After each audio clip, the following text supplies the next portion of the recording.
Om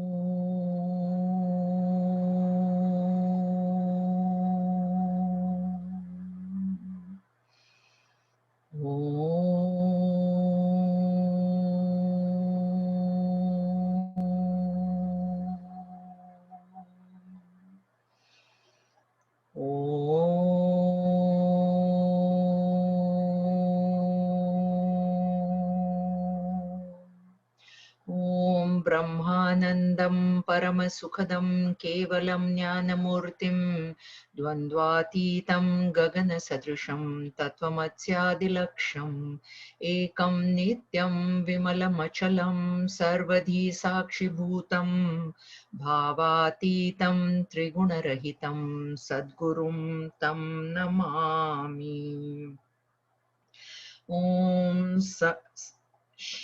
Om Sadashivasamarambham Shankaracharya-madhyamam Asmadacharya-paryantam Vande Guru-paramparam Shruti-smriti-purananam Alayam Karunalayam Namami Bhagavat-pada Shankaram Loka-shankaram Shankaram Shankaracharyam Keshavam Badarayanam Sutra Bhasha Krutau Vande Bhagavantau Punah Punaha. Om Samasta Jana Kalyane Niratam Karunamayam Namami Chinmayam Devam Sadgurum Brahma Vidvaram Sadgurum Brahma Vidvaram. Om Sahana Vavatu Sahanau Bhunaktu Sahaviryam Karavavahai Tejasvinavadhitamastu ma vidvishavahai. Om Shanti Shanti Shanti. Harihi Om Shri Gurubhyo Namaha. Harihi Om. Sarva Vedanta Siddhanta Gocharam Tamagocharam Govindam Paramanandam Sadgurum Pranatosmyaham. So we have been seeing the portion from verse 124 to 135, and that portion Bhagwan is describing the self. Those of you who are listening to chapter 2, in that verse 15, it is Sat. That is what is being described here. And a few of the points, he begins the verse 125 with Asti. So there is something. I may not know what it is, but there is. That has to be, there is something. That has to be the first faith that we have. If I don't even have faith that there is something, why would I even go after it? So the first very important point is that I have complete firm faith that there is something. I may not know what it is. That's okay. That's okay. But I have to know that there is something. Then it is the witness of the three states. This is just, I'm just sort of doing a synopsis of all the verses, because today we have come to the last verse now. So it is a witness of the three states. It is a witness of the mind, and as well it is a witness of the absence of the mind, which is the deep sleep state. That sees all. It is that which sees all, but no one can see it. It pervades all, but no one can pervade it. No one pervades it. It pervades even space. By its mere presence, the BMI, body, mind, and intellect function. It is not. The reason that Sannidhi Matrena is very important, mere presence, is to show non-doership.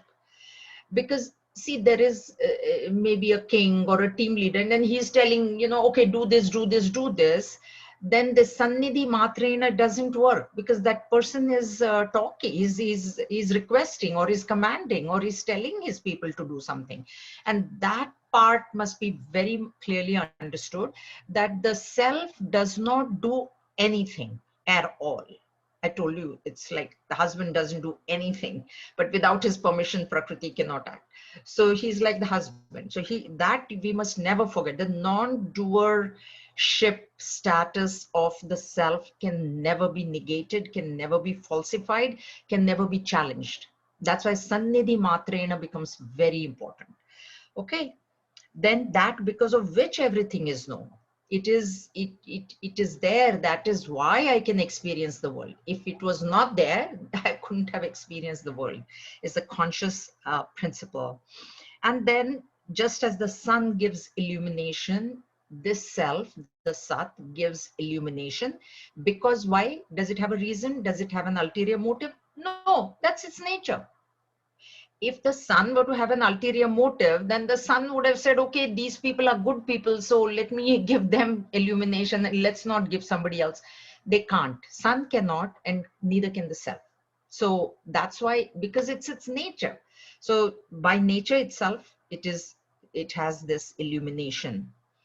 And then there is, why don't I really understand this, is because of mutual superimposition. What has happened is, just like the iron ball, which is cold to the touch, in coming in contact with the fire becomes hot, and then itself starts saying that I'm the one that is burning everybody, forgetting that the heat is coming from the fire. It is not its own inherent heat. That is what we do. I, this small I or ego, getting this consciousness from the Sat, from the self, it becomes as though it becomes conscious, as though it enlivens the body, and then it goes on saying, oh, I'm the one that's doing everything, I'm the one that's speaking, I'm the one that's seeing, walking, talking, whatever. And then just, but you don't have, this ego doesn't have its own reality. It is a dependent reality. So how can it take credit? And that's what we are doing all the time.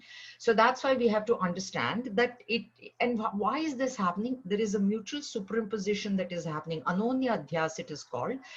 The ego is giving its form to consciousness, and consciousness is lending its sentiency to the ego. And that is what is being exchanged. Like the heat from the fire is going to the cold iron ball, and the shape of that iron ball is as though the fire now appears round, but it is not round. Fire is formless. So as though, so that's what, if we were to take the snake and rope example, then the rope is giving existence to the snake, because I say this is a snake. The isness is coming from the rope, and then the snakeness is coming from the snake, my projection. And as much as the rope is there, that much snake I see.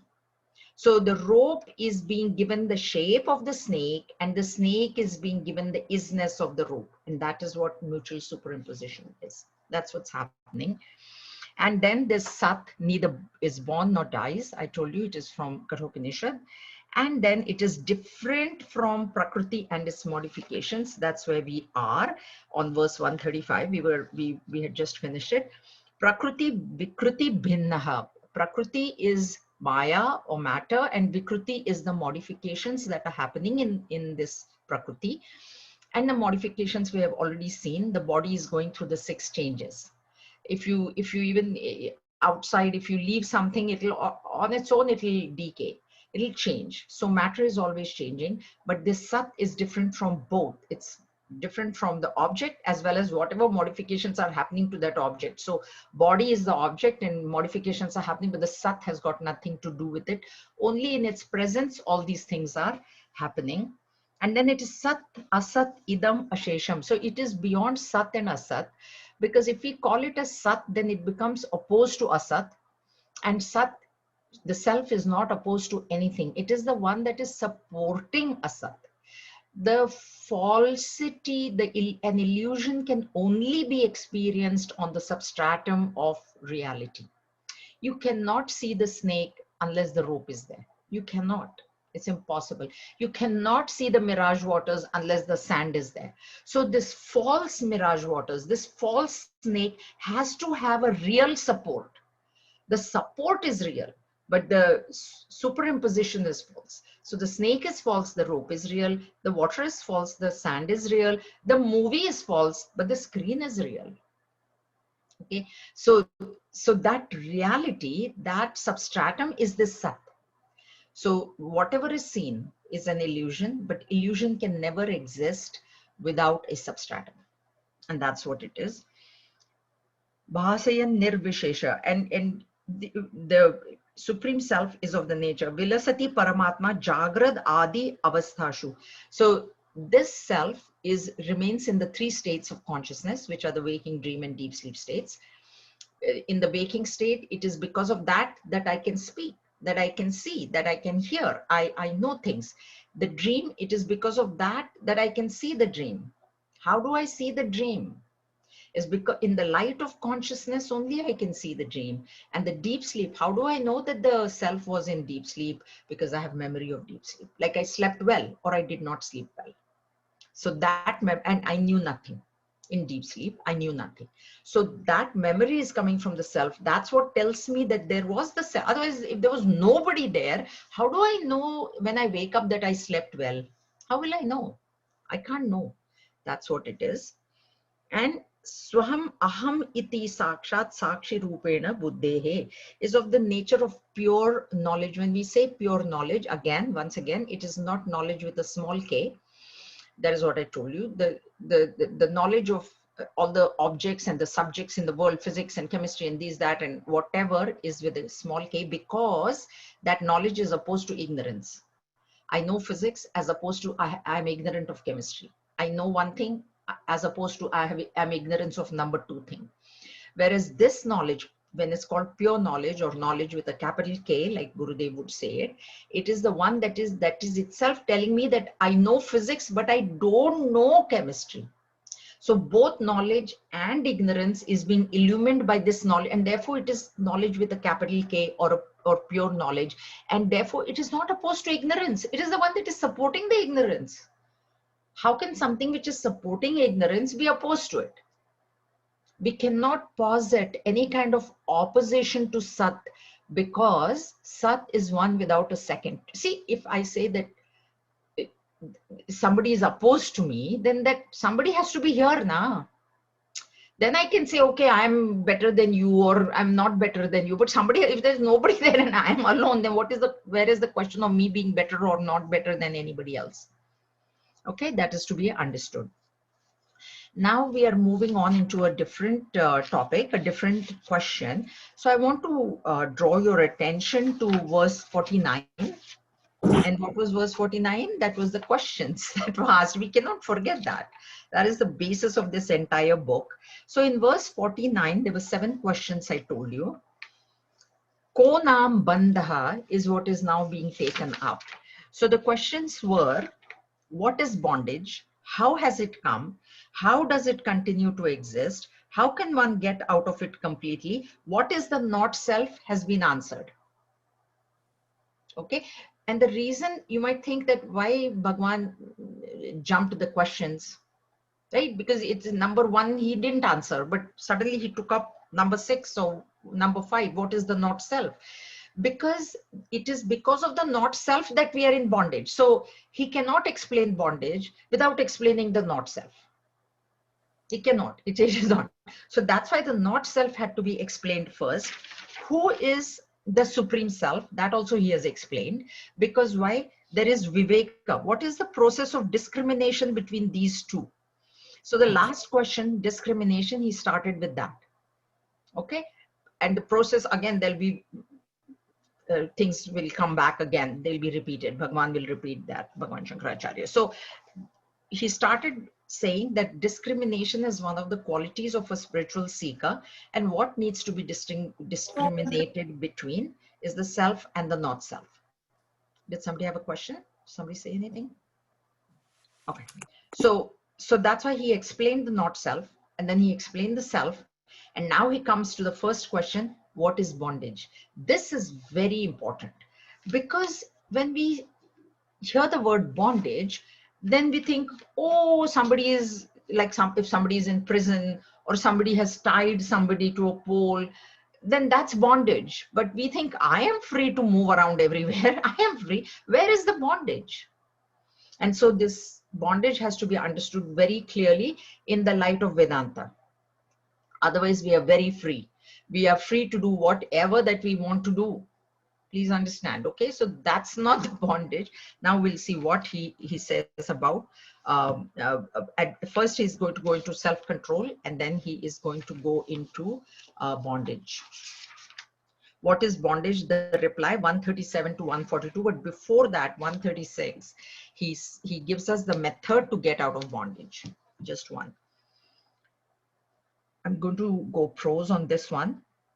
Niyamita manasa amum tvam swa atmanam atmani ayam aham iti sakshat vidhi buddhi prasadat jani marana taranga apara samsara sindhum pratara bhavakritartho brahma rupena samsthaha. With a regulated mind, niyamit manasa mind, niyamit, regulated, disciplined. Niyamit comes from niyama. Niyama is a rule, is a discipline, and niyamit is if I follow that rule correctly, if I follow the rules, like whatever discipline, if I follow, then it becomes niyamita. And a purified intellect. Realize your own self while in this body. Identify yourself with it and cross the shoreless ocean of samsara, whose waves are births and deaths. Become blessed by getting firmly established in Brahman, which is your own essence. So here now he tells us that what our real is. If people ask us who we are, we will generally just describe our body, our position, our relations to people, etc., etc. But that's why he has already explained that that is all the not self. So when we introduce ourselves, we are only introducing the not self. So that's why he says that the essence is Brahman, is Sat. That one which was described from 124 to 135, that is your essence. And that can be recognized only with a pure mind and intellect, a highly purified mind and intellect. A purified mind is a mind which does not have likes and dislikes. What is a purified mind? What do I mean by a pure mind? A pure mind is not swinging between likes and dislikes. I like this, so I'll do it. I don't like that, so I won't do it. So that is a key, this thing. Ayam aham iti sakshat vidhi. Sakshat is direct knowledge. Sakshat. So, there is jnanam and vijnanam. So there's direct and indirect knowledge, which we have seen. But indirect knowledge is when I have heard or I have seen. See, now we have heard what the Sat is. We have heard what the Asat is, not self is. That is indirect knowledge. Why? Because it has come to us through our senses.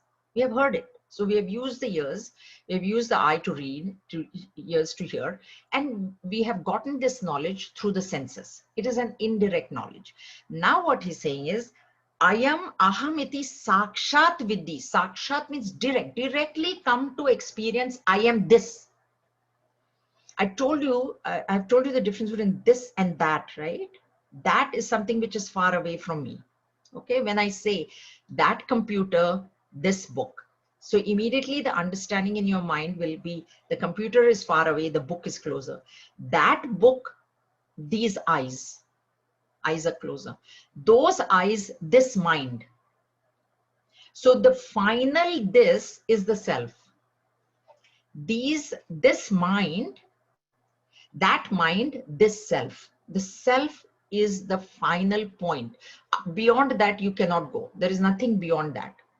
And that ayam aham iti. This is what I am. Right now, I think I'm the body, I'm the mind, I'm the intellect, I'm the ego, all whatever I think, but in essence, that is what I am. And sakshat vidhi, come to know by direct experience with jnana. Because we all have heard this. We are hearing this and we will hear it again and again as well. And how do I come to get that direct experience is in meditation alone and the meditation can only be possible when the mind is withdrawn from the external object, because otherwise the mind is running into external objects. And so this mediate knowledge that we now have, why mediate? Because it has come through the medium of the ears, or it has come through the medium of the eyes. Okay, and generally we say ears in Vedanta because Shravanam is prescribed. So the Guru is telling us what we really are. So we have got this mediate knowledge. Now we need to make it immediate knowledge. So Sakshat. So this is what he means. And that is what will take me over this apara Sindhu. Sindhum is ocean, the ocean of samsara. Why is this samsara called as ocean, where the waves are births and deaths? And this is going to come again. So what is happening in this samsara is we get, why is it apara? Apara is shoreless. There is no boundaries. So that's why it's always, samsara is always compared to an ocean. Because when you stand on the beach, you cannot see the other end of that ocean. You cannot see the other shore. That is how samsara is. So what is happening in samsara is, because I consider myself to be the body, mind, and intellect, then I have to do things for this body, mind, and intellect. And I also have this wrong notion that I'm the one that is doing it. That's why I told you, Sannidhi Matrena is very important, because there is no doership there. Whereas I have doership. That's the difference. So I have that doership, because of which I get the results of karma. And that result I have to exhaust. Because whatever karma that I do, whatever actions that I do, somebody else cannot get the result. That won't be fair. Would it be fair? Like I do something and then somebody else is getting the result. That won't be fair. And that is not how the law of karma works. Karma vipaka theory, it is called, that whatever action I do, I alone have to enjoy or suffer the result. And because I keep on going on doing endless actions, okay, now here we have to be very careful. A realized master also, you will see that he is also doing endless actions. If you look at Gurudev, morning 4 o'clock he used to get up and sleep at 12. So whole day he was doing work. He was either meeting, writing, or giving lectures, etc., etc. We are also doing it. The difference is he doesn't have that doership which we have. That is the difference in that karma. So the karma is being done by a realized master also, and the karma is being done by us also, the ignorant people. But the ignorant person thinks that I am the one that is doing it, whereas the realized master thinks that I am that non-doer self, and all these things are happening sannidhi matrena. Because of me, this body is speaking. Because of me, this body is writing letters. Because of me, this body is talking to people. But I am that. I am aham iti. I am aham. This is what I am. He is firmly established in that. We are not. We are firmly established in our body and ego. And that's why we think that we are the ones that are doing it. And because I think that I'm doing it, whatever result, that is the law of karma. Just like the sun has no choice but to shine, illumine, karma has no choice but to give results. That you cannot, it's a law. It's like a law of gravity. You throw something up in the air, it has to come down. It doesn't matter where you are on this earth, it will come down. Same way, this law of karma is, if you do a karma, there will be a result. And because I think that I have done it, then okay, then the result also has to come to you. And some results you can experience in this life itself, but most of the results you have to take birth. And then you take birth, and then you do more karmas, and then you do more, and therefore it becomes shoreless. This ocean of sansar becomes shoreless. There is no end to it. That's why here he says, Bhava Kritartho Brahma Rupena Samstha, means get established in that self while living in this body. Right now, here and now.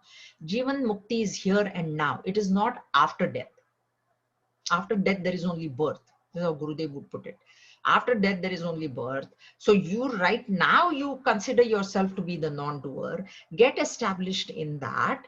And then this way you will be able to cross over this ocean of sansar. And actually what bondage is that birth and death. That is what actually bondage is. And therefore here he has given advice for self-control. This is why the mind has to be controlled. This is why I've always told you that a spiritual seeker Self-discipline is the insignia of a spiritual seeker. If you consider yourself to be a spiritual seeker, you have to have some sort of discipline as per your own life. I'm not saying it should be as per like Gurudev's discipline. We can never follow. We got up at 4, slept at 12. I'd be dead in like one day. So that's not what we are looking. We're looking for our own discipline. Okay, whatever suits your lifestyle, but there has to be some sort of a discipline. This is what it is. Now he's going to go into the reply for what is bondage, because that's what was asked. That was the first question. So yes. I had one question. Last week when we studied chapter 14, you mentioned about the bondage of the gunas, right? And you also said like one of the meanings of gunas was like the tying up or binding. So is this the same thing? Like, yeah. Because it is the gunas that are making you act. That's why there Bhagwan is telling Arjun, rise above the gunas. It is the gunas that is making you act. How is karma coming out of Prakriti? It's because of the gunas. That's why. Okay. Any other questions? So let's move. Atra anatmani aham iti matihi. I'm putting it in prose sort of order because it's easier to understand that. Okay. Atra ananmati, atra anatmani aham iti matihi bandha eshaha asya punsaha praptaha adnyanat janana marana klesha sampata hetuhu yena evayam vapuhu idam asat satyam iti atma buddhya pushyati ukshatyavati vishayaihi tantubihi kosha kritavata. All right, that is the verse. Due to his ignorance, atra anatmani aham iti matihi. Atra is what? Atra is here. Atra means here. Here in what? In anatma, in asat. What is asat? Body, mind, intellect. So in this body, mind, intellect, ahamiti matihi. Matihi, opinion. I think that I am the body, mind, intellect. This is what it means. Atra anatmani ahamiti. In this anatma, in this asat body, I have the mati, the buddhi, that I am that. I am that body. This is what I have in my mind. Don't we think we are the body? That's what it is. Due to his ignorance, man identifies the self with not self. This is the bondage of man and brings in its wake the miseries of birth and death. Through this, he considers his perishable body as real. He identifies himself with it and nourishes, bathes, and preserves it with the help of sense objects. Thereby, he becomes bound like the silkworm in its cocoon, woven by its own threads. Own threads is very important because by considering myself to be the body, mind, and intellect, in the anatma, I have atma buddhi. Atma buddhi is what? Sat buddhi. Sat buddhi is what? That this is real. I have the feeling, I have the opinion, I am established in the fact that the body is real.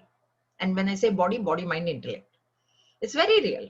And it is me. It is me. That's why I say I'm Jaya, I'm 5'4", I'm female, I'm a mother of 2 children, I'm this, I'm intelligent, I'm happy. This is what I think I am. Atra anatmani aham iti matihi. Aham. This is me. Aham. In the anatma. Body, mind, intellect. Okay. So this is, then what happens is, because I consider myself to be this body, I get bound. How do I get bound? I'm not bound. I'm free to go anywhere and do whatever that I want. No, the way you're getting bound, we are all getting bound, is because I consider this body to be real. Nourishes, bathes, and preserves it with the help of sense objects. Because you see, now body is hungry, so body needs food, body needs comforts, body needs clothes, body needs not hundreds, thousands of things. And because the body is real, I'm going to go after those things. And when I go after those things, I think I'm the body and I want this, and not even I need it, I want it. So I go after that. I have, there is a desire, and that desire gives rise to action. Right? And the action is done considering myself to be very real, considering this body to be very real. And that's why that action, whatever result that action produces, I have to experience that result. There, then I have no choice. If I give up the doership, okay, where is the glitch here? The doership is the glitch. It is not the action, which is, that's why I told you, a realized master also acts. How much action he has done, Gurudev or Swami Vivekananda, if you look at them, so much action they have done, so much karma they have done. How come they are not getting bound? Because they never had the thought that this body is real. They never had the thought that this karma is, I'm doing for my own comforts, for the comfort of my body. They never had that. So when that doership is reduced, and those are the principles of karma yoga. For those of us who are karma yogis, that is the principle. That doership, that I am doing notion, by whichever method that you can reduce it. Okay. If you want to go through the path of knowledge, then understand that the ego that is doing things is false. That is jnana. Already anatma, ego falls in anatma. So either you know that this ego is false. Okay, that's number one.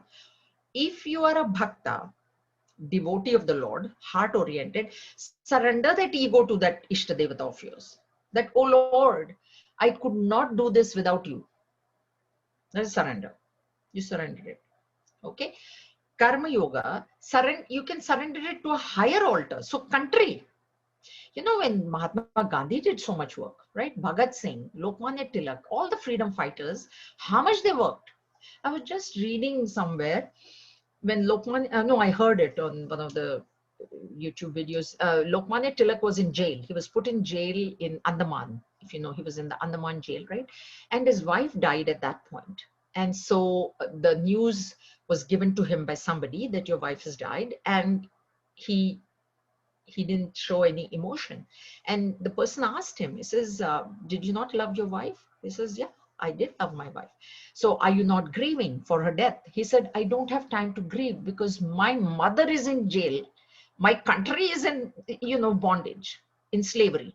So unless my mother is freed, I have no time to grieve for my wife. That is complete surrender of ego, because the ego would have cried that, oh, now I lost my wife and how much I loved her and all. But he says, but I have no time because mother is in bondage. I don't have time. So this is how this ego can be surrendered. And that is what our practice should be. As a spiritual seeker, we should always practice that. So here, coming back to it, the bondage of man, and brings in its wake the miseries of birth and death. Why is it called as miseries of birth and death? Is because when you come into this sansar, change, samsarati iti sansar. So there is change, and change is misery. We don't like change. Once we get established in a routine, we don't like change. But we don't realize that. We are constantly going up and down. And we say, where is that? That's why most of the people who, who have a very, some of them have got a very smooth life. For them to come into this path is, it has to be by previous grace. Otherwise, it's very difficult for them. But people who undergo some, difficulty in life, sorrows in life, then they are more attracted to this path. Anyway, through this, he considers his perishable body as real. That's why we told you very much again and again, right? Sat and Asat, Vivek. This body is changing. Every minute it is changing. How can something which is changing, you can think that it is real? That's why that distinction between Sat and Asat is very important. That verse in Bhagavad Gita chapter 2, that is the basis. What is Sat is Sat. It has to be correctly understood. What is really real and what is only relatively real. It's relatively real.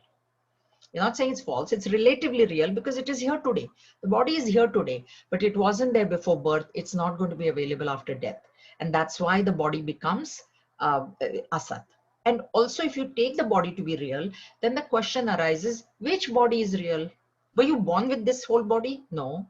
Then is that body real? Then as a teenager, is that body real? Is today's body real? You live for another 10 years, people may not recognize you also. Then is that body real? Then which body is real? Which body is real? So that's why this perishable body can never be considered as real. It is there. It has to be used as a vehicle. You might think, what is the purpose of the body and why, like, what do I do with it? What you do is you use it to, you keep it healthy, not to pamper it. So that one thing is so that you can help others. And another thing is that through this body, consider it as a vehicle to join to the higher. That's why you need the body. That's why Bhagavan started this text saying how rare this human birth is. Because only through human birth you can understand all these things. These you cannot teach an animal. Animal won't understand. Even the most sattvic animal, which is the cow, you could tell her, don't. No, only humans can understand these things. Okay. So he identifies himself with it. Identifies means what? I think I am that. That is identification. Identification is what? I thinking that I am that. That's why even before I told you that even a most dumb person will not think that he's the computer. That's why we have not even talked about the world. Bhagavan has not even talked about, oh, the house is not self, computer is not self. Bhagavan doesn't say. Bhagavan straight comes to the body. This is where we have the problem. Problem starts with the body. Okay. With the help of sense objects. Why? Because my sense organs want to, enjoy color and form, enjoy taste, enjoy smell, enjoy, right? Thereby he becomes bound. So this bondage is coming from desire, action, result creating vasana, and that vasana creating again a desire. And this is how he gets bound, like the cocoon. So what is a silkworm? So in its own thread, that's why this is very important, its own thread. So don't think that we are bound because of somebody else's actions or because somebody else is doing something. No. We ourselves have done things in the past, which we don't know in the past lives. And that's why we have come to be in this type of a body, this type of an environment, this type of a family, this type of experiences. Okay, any questions? This is what bondage is. Bondage doesn't mean that I'm, of course, now people think there's bondage because of COVID. I cannot go out from my house and, all that. What to do? That's why they're saying, it's my right not to wear a mask. Nah? Somebody, I think in Miami, they said, that's my fundamental right. Okay, that's not this thing. Okay, all right. Okay. Any questions? All right. Next, 138. This first three words are very important. Atasmin tat buddhihi. Okay, this is how the verse goes. Atasmin tat buddhihi prabhavati vimudhasya tamasa viveka abhavat evai sfurati bhujage rajjudhishana tatah anarthavrato nipatati samadatuhu adhikah tato yah asat grahyah sahi bhavati bandha shunu sakhe. Please listen, O friend. This is Bhagwan is compassionately telling us. When one is overcome by ignorance, one mistakes a thing for what it is not. This is very important. A thing for what it is not. That is what atasmin tat buddhi is. In the absence of discrimination, the snake is mistaken for a rope, and great danger befalls him who seizes it through this false notion. So listen, my friend, it is mistaking the not self for the self, the unreal for the real, that creates bondage. So what is bondage? Atasmin tat buddhi is the definition of adhyasa, superimposition. It is the technical definition of superimposition. What is superimposition? Superimposition is seeing something in something else which it is not. Means what? Seeing a snake where there is only a rope. That is atasmin tat buddhihi. Buddhi My intellect, instead of seeing the rope, it is saying that that is a snake. That is superimposition, where you see something else in place of something else. Means I should actually be seeing the rope, but I see the snake.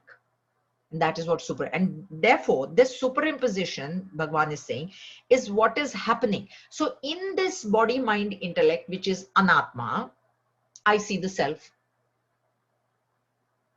You understand? This body, mind, intellect is asat, is the not self. But in that not self, I see the self. How do I see the self? By considering myself to be the not self. I am body, I am mind. My mind is hurt. My body is this, that. So this is superimposition. So I have in the not self, I have the feeling of self. In the rope, I have the feeling of snake. Okay? Atasmin tat buddhi is very important in Advaita Vedanta. Superimposition is the basis. Yes, Mohini. Yeah. When we are doing everyday activities, just like, let's say, driving, at that time, what should we think? I am as a body driving. Yes, I know my mind or my greater self is not my body, and it is because of that I'm driving. But I am there as a body driving. So Correct. what should you think at that time? You should pay attention to the road, number one, to the traffic lights and blah, blah. In your mind, you should know that this action is happening in my presence. In your mind only you should know. Outside, you have to, in the transactional world, you have to, if you go and, somebody asks you, how did you come? Oh, I drove myself. But this is only a change, shift in vision inside. It's not to be told outside. No, you don't tell outside, but at the same time, at that time, you are as a body driver.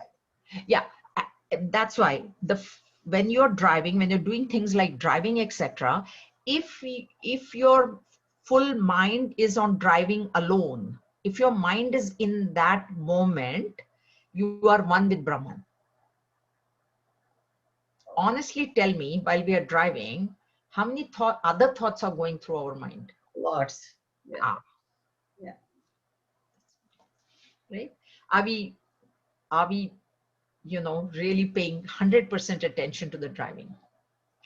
If we could pay 100% attention to the driving, or for that matter, whatever that I'm doing, now you're listening, I'm talking, class is going on, whatever. That's why Gurudev has said that keep your mind where your hands are. If we can manage that, which is extremely difficult, right? You are one with Brahman. You have fulfilled, you know that you are that Sat. But if you could, that's why it's the most difficult thing. Okay.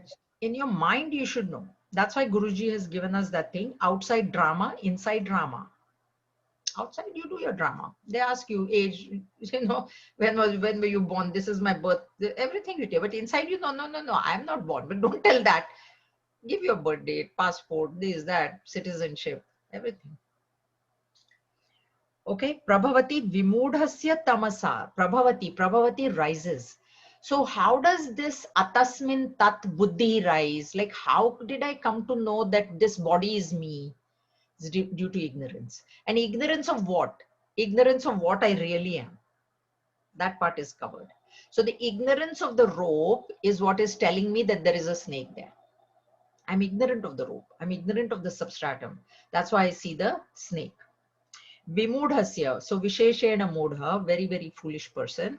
Tamasa, darkness, so ignorance. Because of this ignorance, this Prabhavati, this Buddhi rises. What Buddhi? Atasmin Tat Buddhi. In the not self, rises the Buddhi that it is the self. Why? Because of ignorance. This is what Bhagavan is saying. Viveka Abhavat AY. Vivek. So abhava, absence. In the absence of discrimination, tamas is giving rise to absence of discrimination. Surati is again rises. Comes the thing. This bhujage rajju dishana is very important. So what is happening is, because I have considered the body, mind, intellect to be real, because I have considered the body, mind, intellect to be me, I've considered it. So in this, in the, what is a rope, I am calling it the snake is mistaken for a rope. This is correct. Huh? The snake, first I thought, oh, is this a typo? But that is not. The here, how you understand the snake, this is reversed. Usually our thing is rope is mistaken for the snake. But the self which is there, okay, self is mistaken to be the body. Please understand. This is how it is. This body, mind, intellect is, snake is considered to be the rope. This is, you have to think. So the body, mind, intellect, which is actually the snake, which is actually unreal, is considered to be real. Get it? Do you get it? Okay. That's why this bhujage rajju dhishana, just like I consider the snake to be a rope, I consider the false BMI to be the real self. How? By saying that I am the BMI. This is what I'm saying. I am the body. Can I request you to say it again, please? I didn't get it really fully. Okay. So atasmin tat buddhi, let's start with that. Superimposition. What is superimposition? First of all, superimposition is in that I have a buddhi, I have the intellect of something else. Means where I should be seeing a rope, I see a snake. That is superimposition. Is that clear? And how is this arising? How do I see the snake where there is actually only a rope? Is out of ignorance, tamasa. So prabhavati vimudhasya tamasa. Out of ignorance, out of tamas, the foolish person, in the foolish person rises. So if you go literally word by word, prabhavati, in the foolish person rises the thought that this is a snake. Atasmin tad buddhi. In this, I see that. In this rope, I see a snake. All right, this is superimposition. We know this very well. In the sand, I see water. It's only sand. I see water. Okay. Now, how is this happening? Viveka abhava. So absence of viveka is there. In the absence of discrimination, sphurati rises. Sphurati again is rises. What does what rises is the thought of this BMI. If we were to go this, in the snake which is false, I think it to be rope. This, please understand this. So snake is the body, mind, intellect. So the body, mind, intellect is false, but I think it is real because of absence of discrimination. Is that clear? Thank you so much. Thank you. Thank you. Okay, this is what it is. First line is describing what is superimposition. Simple.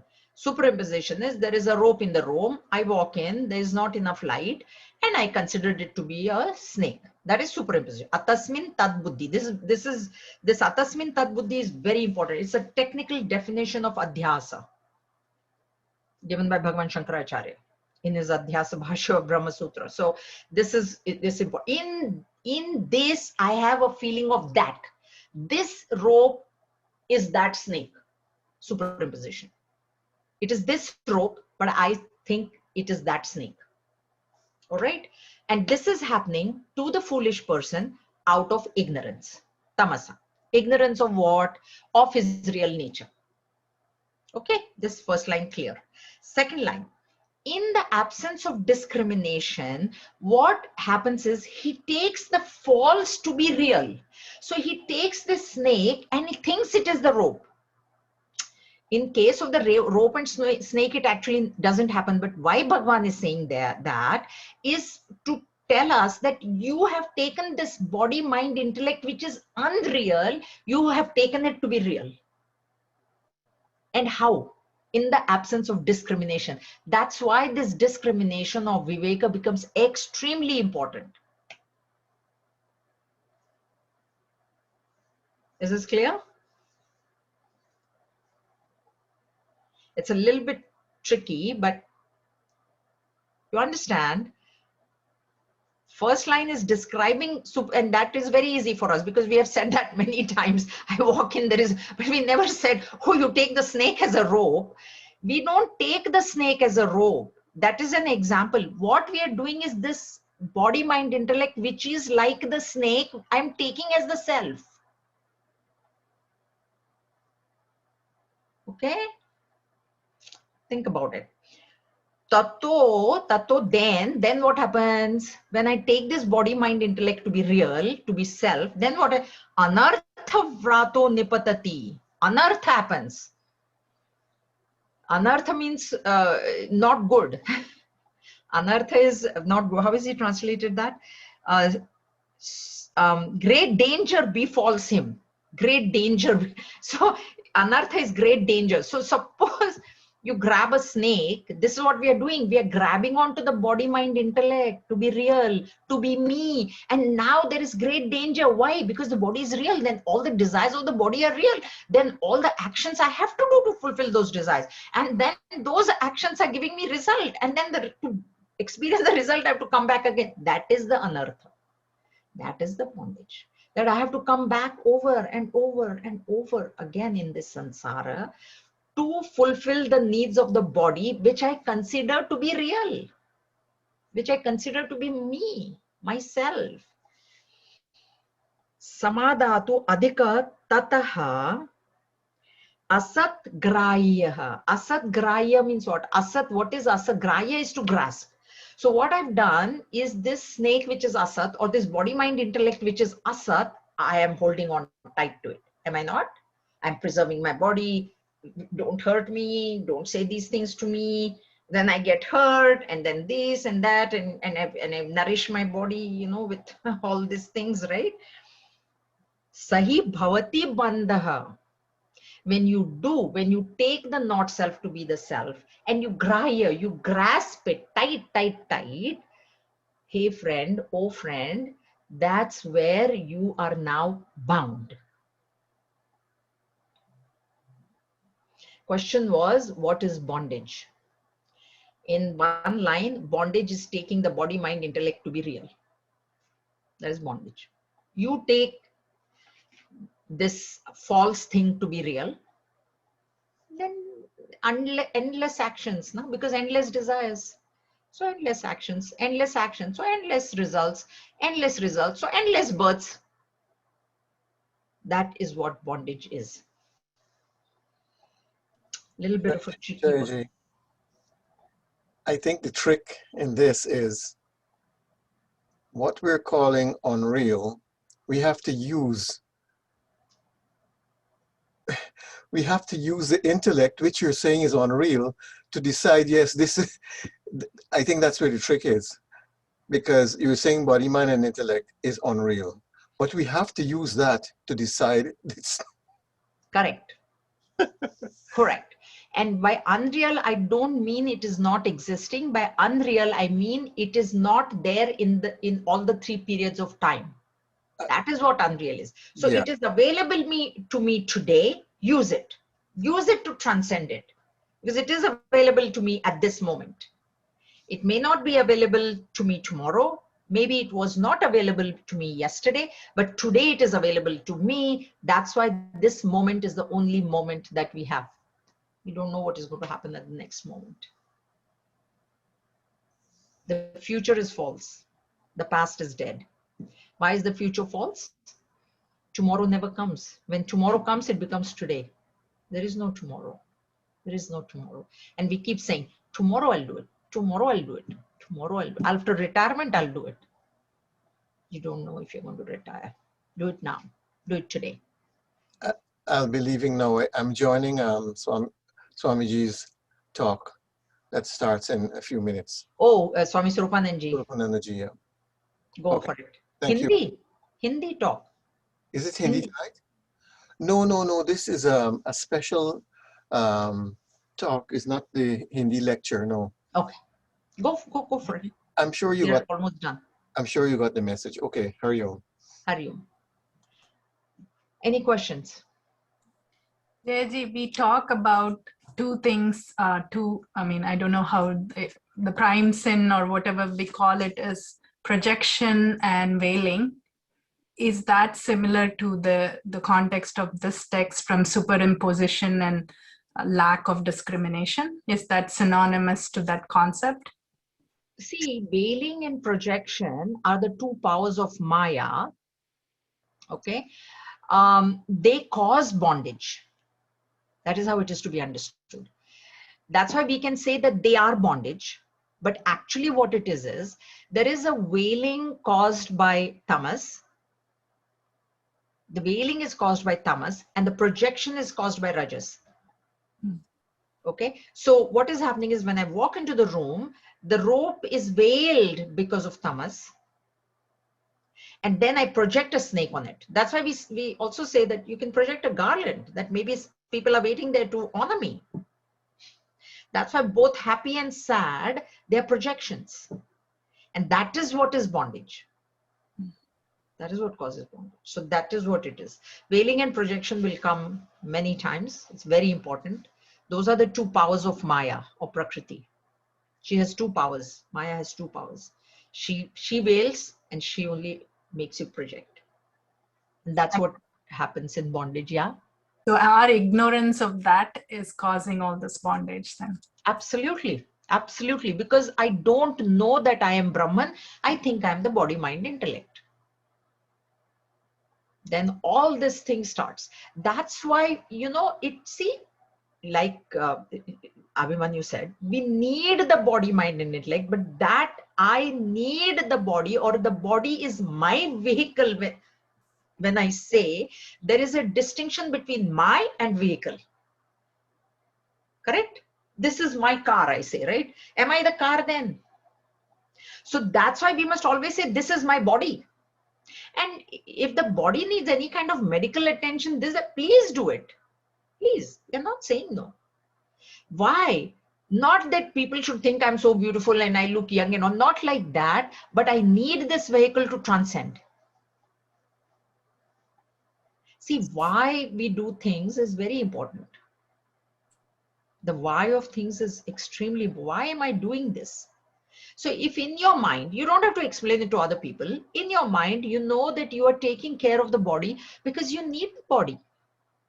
That's okay. I don't have to go on explaining it to anybody else. I remember when you mentioned earlier about such a rare thing is to take birth as a human being, and being such a rare human being, we are unable to use this moment for a productive, for lack of word, I say productive. We don't distinguish between the rope and snake, and we spend our time running after the rope. Snake, running away from the snake. Yes, yes. Yeah. And if I project a garland, then I'm running towards the garland, right? Because the garland, they're going to put this garland on me, which is real. Garland is also false. The body is also false. So if I get established in that, I will stop running. Stop running.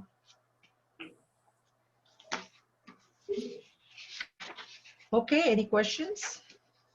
Everybody okay? It's beautiful, absolutely beautiful. So I thought I would reach that. Anyway, there is this 143 verse which is coming up, and it's a bit special to me. And let me share something with you because I'm so happy. This verse was assigned to me in Sandipani to explain to my fellow students. We all had to. Swamiji would give us, Acharya would give us verses and give us 5 minutes, and we had to explain that verse to our Acharya. Of course, was there and in class. Now what happened was I found this papers which I had written that time, this 12 years ago. So I have decided that when I explain this verse, I'm just going to read what I read to my co-workers. Not co-workers, I'm sorry, my co-students, the word is not coming to me. My Classmates. Classmates. Yes, English word classmates. My but Peers. not no. It's a Sanskrit word. No, my you can say my guru bhai. We were studying under the same guru, but I don't know. The word is not coming. Anyway, so Sahapati. Sahapati, yeah, Sahapati is a word, but that's not the word that we use in Sandipani. I don't know. It's not coming to me. My batchmate. Sorry, that's the word. That was I was looking for. My batchmates. So they're my batchmates, right? We graduated from the same batch. So anyway, it'll come. So think about it. Think about this verse. Think about bondage. Okay. Very, very important to think, because the problem is that the reason we don't try to get out of bondage is because I don't even know that I'm in bondage. Do any one of us think, has somebody bound me? If I want to just get up and go to right now and drive, I think, I'm free. I've got a car. I can go anywhere. Where is the bondage? Since we don't even consider that bondage to be real, why would we try to get out of it? Okay. All right. So we'll close here for today, and I'll meet you next Friday. Om swasti prajabhya paripalayantam nyayena margena mahim mahishaha gobrahmanebhya shubhamastu nityam loka samasta sukhino bhavantu kale varshatu parjanyah prithvi sasya shalini desho yam shobharahita brahmana santu nirbhayaha. Om sarvesham swasti bhavatu sarvesham shantir bhavatu sarvesham purnam bhavatu sarvesham mangalam bhavatu sarve bhavantu sukhinah sarve santu niramayaha sarve bhadrani pashyantu मा कश्चित् दुःख भाग् भवेत्। ओम असतो मा सद्गमय तमसो मा ज्योतिर्गमय मृत्योर्मा अमृतमृतमय। ओम पूर्णमदः पूर्णमिदं पूर्णात् पूर्णमुदच्यते पूर्णस्य पूर्णमादाय पूर्णमेवावशिष्यते। ओम शान्ति शान्ति शान्तिः। हरिः ओम श्री गुरुभ्यो नमः। हरिः ओम।